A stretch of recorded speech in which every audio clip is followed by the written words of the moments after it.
So it's Denny flexing here for Seconds Out. Delighted to be joined by my good friend and former two-time British middleweight champion Denzel Bentley. Denzel, how you doing?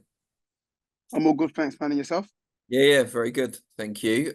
You've got a fight in the books, not far away now, actually, 2 weeks as we speak Yeah, today, August 17th. Derrick Osaze in the opposite corner. Before we talk about that, though, how do you reflect now on your victory over Danny Dignam? A lot of people favoured you going into the fight, but I don't think anyone expected you to get the job done quite so quickly. yeah. It was a good performance. It was a good showing, and like I said, I needed a performance like that, to kind of get my career back on track after the previous performance. So, and a performance like that was nice. It was explosive. It was good. It put me back in a good. It put me back in a good position to move forward. And now, no, now many people ain't talking about the loss I took. They're talking about how I can move forward. So it was good for me. How frustrating has it been for you to have some of those defeats? Because looking back over your record, I was this morning, I'd seen most of the fights. People like Danny Dignam, Kieran Smith, Marcus Morrison, real quality domestic fighters, you wiped them all out. And then you struggled against Nathan Heeney, for example. Obviously, Felix Cash didn't Yeah. go your way some time ago. How frustrating has that been, that inconsistency? It's been annoying, man. It's been annoying, but okay, like how I see it is activity can be your best friend or your worst enemy. You know what I mean? Like sometimes if I wasn't as active, I probably wouldn't have had some of these fights that I've had, and I probably could say I could still be undefeated or hadn't lost so many times. But I've had what 23 fights in 6 years. Mm. Like a lot of people that have been pro at the same time with me haven't even touched 20 fights yet. They're like 15, 16 fights in. But where I'm so active, sometimes you go through things in life and whatever, like I was saying in the previous fight of Heeney, my child being born. If I had just pulled out and not fought, I'd only had fought once a year, which I'm not really happy with. Probably wouldn't have taken that loss because I wouldn't have fought. But I like being active and I like fighting. And I just felt like I kind of underestimated it a bit, thinking, you know what, I'll go through that and then get back to, whatever life thrown at me. With the cash fight, some people would have said it was a bit early, but I was the British champion and he was my mandatory. I would have had to have vacated Mm. if I didn't fight him. And then, where would I kind of go if I'd vacated? What was my route? I didn't have an extensive amateur career, so it was like it's not like anyone had any planned routes for me. So I was kind of going through the journey as it's being thrown at me. So things are being thrown at me, and it's like, yeah, cool, I'll take it, I take it, I take it. I didn't. There wasn't no planned route for me to get to a certain position, if that makes sense. And where are you at in terms of keeping the Lonsdale belt? Because am I right in thinking you need one more? I don't know. I don't know because I think I'd have to win it and defend it again 3 times again. Apparently, it has to be in a Okay. row because if that's the case, I should have it outright already because I think I've had 4 victories over it, and that's what you need, right? I've won it twice, defended it twice.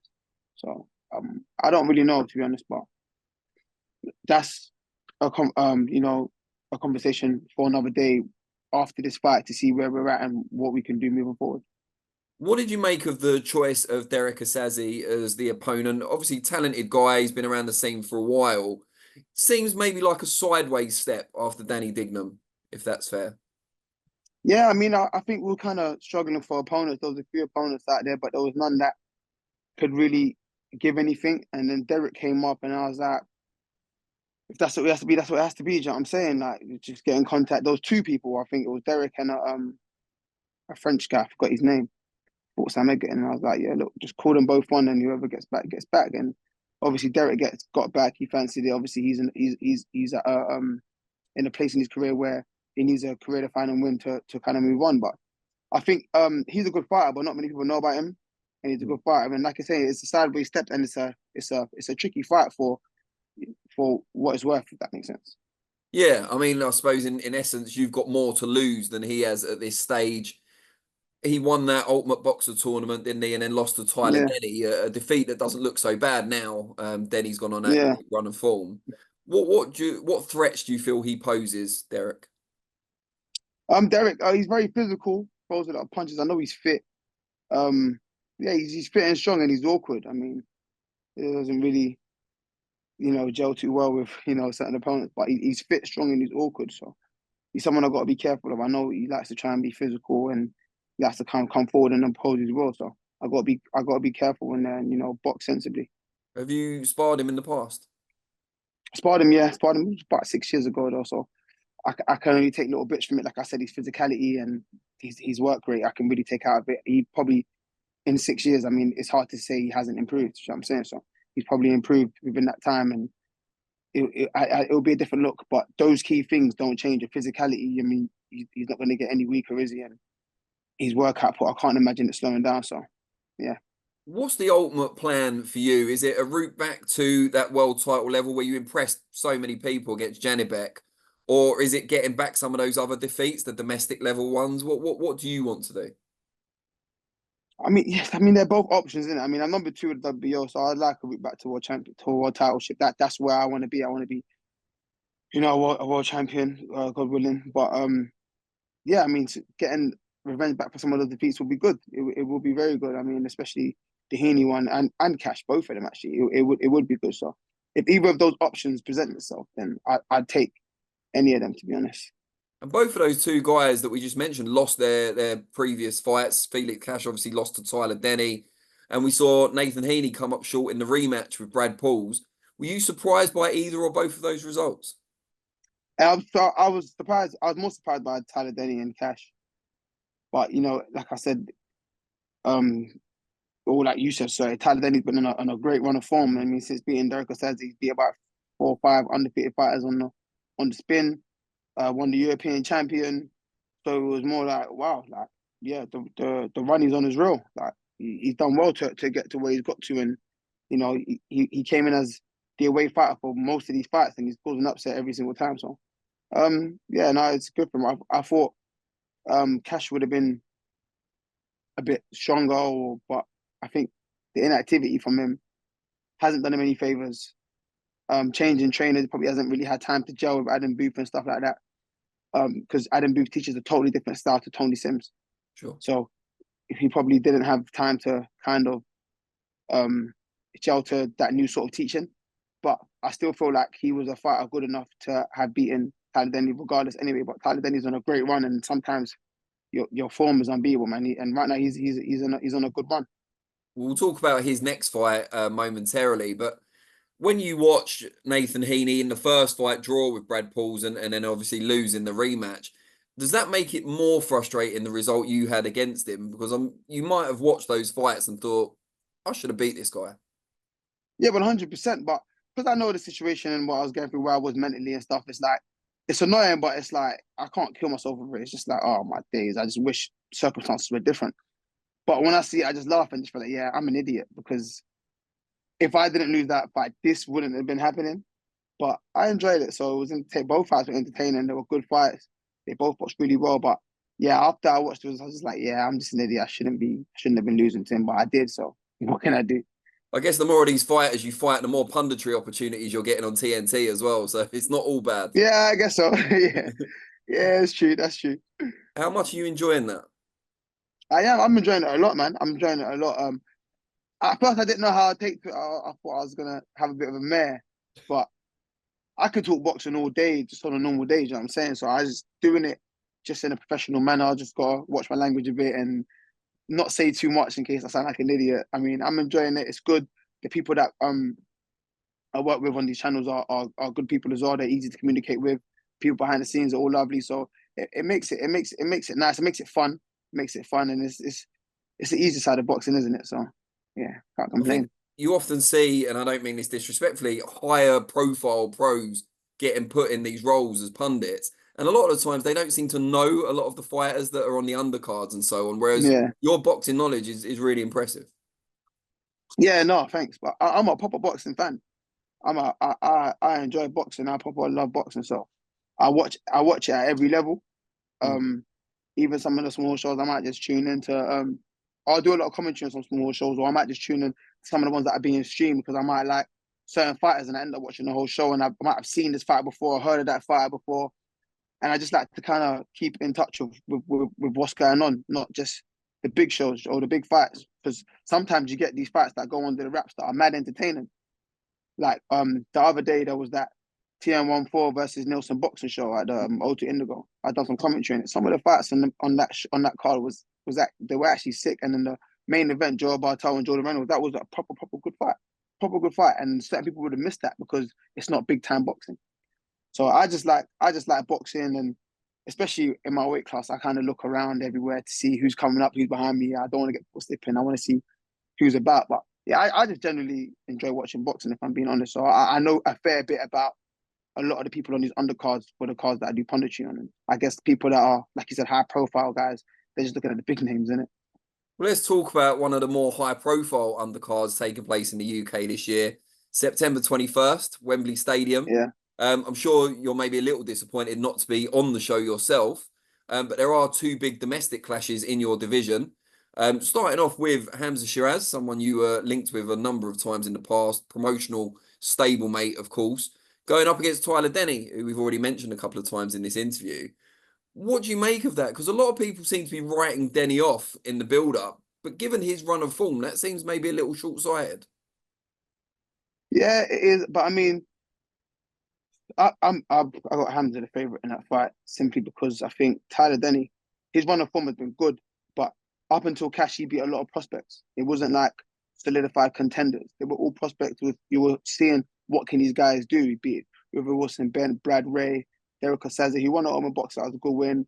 Then he beat the European champion. He was quite old, so he's been kind of fortunate. It's a good run, but it was a lucky run. Do you know what I'm saying? Well matched. It was well matched. He beat Brad Pauls, who's now the British champion, but he just managed to outwork him. He managed to outwork him. That was a very good win.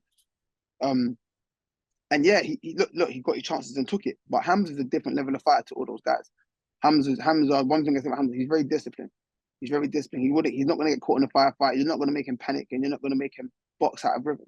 With those other guys, Tyler Denny made them box out of rhythm. Even the Cash fight, he made Cash box out of rhythm. Cash started putting his hands down, trying to be slick, and he was getting caught with shots because he was trying to throw Tyler Denny off.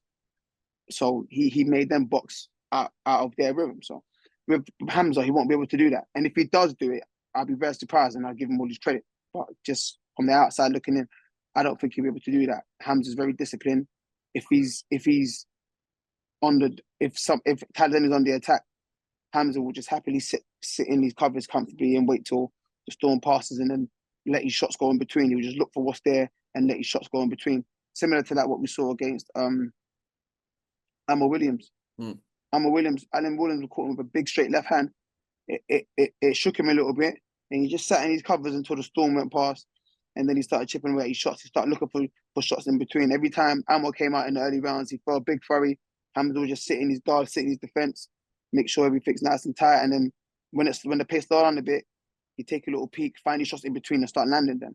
And I think that could be a similar fight to the Tyler Denny fight. So I got Hamza. Saying he'll stop him is a bit harsh, but I can see a stoppage or points win for Hamza. I don't see Tyler Denny winning that. But like I said, if he does, all credit to him, and he deserves all the credit in the world. Also on that show, you've got a former 154-pound world champion in Liam Smith going up against the current number one contender super welterweight in Josh Kelly. However, their fight is at middleweight. I mean, there's no surprise that Liam Smith's staying at middleweight after, the struggles with weight and stuff with Eubank. But what do you make of Josh Kelly kind of risking, I suppose, or at least to an extent, his number one position at that weight to go up to middle and fight an experienced campaigner? Money talks, man. Money talks, man. He obviously got offered some good money to go up to fight Liam Smith because our Turkey and the people wanted to see it. So yeah, so he went up there and he's done that. That's the only thing that kind of annoyed me. I'm like, he's not a real middleweight. Like, I would have liked to have got the call up to fight Liam Smith, but that obviously didn't interest the people that were putting the fights together. So no problem. I just got to keep working. But it's a good fight. I can't even say I'd favour Liam Smith because he hasn't looked the best to me in his last fight, and I've seen him at a few shows and that, and he looks really overweight. I don't know how he's living, lifestyle choices. He is getting on for an athlete. For an athlete, he's at that age where you're looking at retirement if you're not looking after your body properly. And Josh Kelly's coming through, kind of reignited his career. I don't know. I haven't seen him outside of the ring, so I don't know what he walks around at or how he lives his life and stuff like that. But if I have to base it on those two guys' age, form, and lifestyle choices, then I think I'd pick Kelly. because like you said, it's really two 154-pounders just fighting at 160. So they both be comfortable at the weight. Josh Kelly more so because he ain't got to cut too much. Liam Smith, he looked really big to me when I see him. I see him out in, when I went out to Leeds for the Catchall Taylor fight. He looked pretty big. He's got a lot of weight to cut. So I think I'm going to favour Kelly in that fight. But obviously, Smith is a seasoned professional. He's a vet. He's got loads of experience. But it's just, if his body lets him down or not, I think, in my opinion. Now, just finally, we recently saw Chris Eubank Jr. sign a partnership agreement with Boxer to be on Sky Sports, and then shortly followed by him apparently or reportedly turning down, or his promoters, partners, turning down a fight with Canelo, which has now gone to Edgar Berlanga. Eubank has apparently said that he wants two kind of warm-up fights. This is according to Matchroom when they were negotiating with him before a big fight next year. I don't consider you a warm-up fight. Hopefully Eubank Jr. is too smart to think that. But would you throw your hat in the ring for one of those two fights with him? I already said it. I went to my manager. I said, if he wants two warm-up fights, tell them I'm a warm-up fight. Reach out to him.